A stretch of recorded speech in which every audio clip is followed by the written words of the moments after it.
वहीं दिल्ली के Dayalpur murder case का सीसीटीवी फुटेज सामने आया है।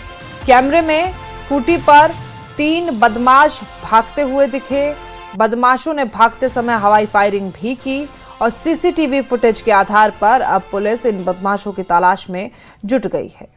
दयालपुर मर्डर केस में वारदात के बाद बदमाशों का सीसीटीवी फुटेज सामने आया है। फुटेज में तीनों बदमाश स्कूटी पर सवार होकर भागते दिखाई दे रहे हैं। भागते समय उन्होंने हवाई फायरिंग भी की। एक वीडियो में एक बदमाश के हाथ में पिस्टल साफ नजर आ रहा है। बाकी दोनों ने हेलमेट पहन रखा है, जबकि तीसरे ने कैप लगाई हुई थी। सीसीटीवी में यह भी दिख रहा है कि भागने के दौरान बदमाशों की स्कूटी एक जगह गिरी, लेकिन वो तुरंत उठे और मौके से फरार हो गए। वारदात के बाद भागते हुए बदमाश कैमरों में कैद हो गए थे। पुलिस अब इन फुटेज के आधार पर उनके भागने के रास्ते और पहचान का पता लगाने में जुटी हुई है। बता दें कि दयालपुर इलाके में रशीद नाम के व्यक्ति की 3 हमलावरों ने गोली मारकर हत्या कर दी थी। देश की राजधानी दिल्ली के दयालपुर थाना क्षेत्र में आने वाले नेहरू विहार D2 में कल शाम करीबन 5:30 बजे स्कूटी पर 3 लड़के आते हैं और दुकान पर बैठे एक व्यक्ति को गोली मारकर उसकी हत्या कर देते हैं। इस वक्त मेरी मौजूदगी दयालपुर थाना क्षेत्र में आने वाले नेहरू विहार D2 पर है और ये वही जगह है जहां पर कल राशिद अपनी इस दुकान पर बैठे थे और वाटर प्लांट की ये दुकान है। यहाँ पानी की बोतलें यहाँ से मिलती हैं, वाटर प्लांट का काम था।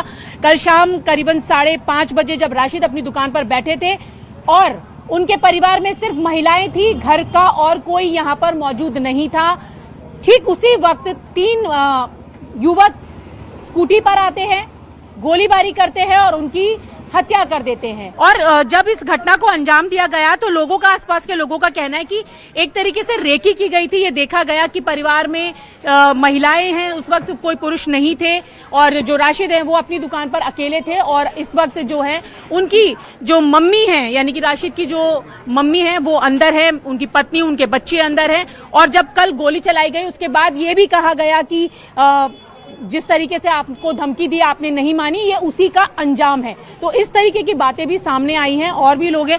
अंकल आप थे कल शाम को जब? मैं तो देर से आया था ड्यूटी से। अच्छा, मुझे नहीं पता। मुझे तो पहले भी 6 महीने पहले धमकी दी थी? पहले 6 महीने पहले वो गोली चला के गए थे टैंक में। अच्छा, वो टैंक में ही लगाई गोली और उसके बाद वो चले गए थे तीनों। अच्छा, तो कल गोली मारने के बाद भी किसी तरीके की बात कह के गए हैं?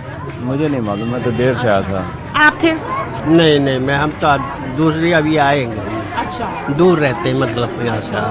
तो यहाँ पर आप देखिए कि परिवार के लोग हैं जिनको जैसे ही पता चला वो यहाँ पर पहुंचे और भाई हैं उनके, उनसे भी हमने बात की, लोग हैं। तो ये तस्वीरें हैं नेहरू विहार की जहाँ कल शाम को उनके घर के बेटों को गोली मारकर हत्या को अंजाम दिया गया, धमकी दी गई। 6 महीने पहले की धमकी दी गई और 6 महीने के बाद गोली मारकर उसकी हत्या कर दी गई। विजय जयपाल रावत के साथ न्यूज़ 18 इंडिया के लिए रचना।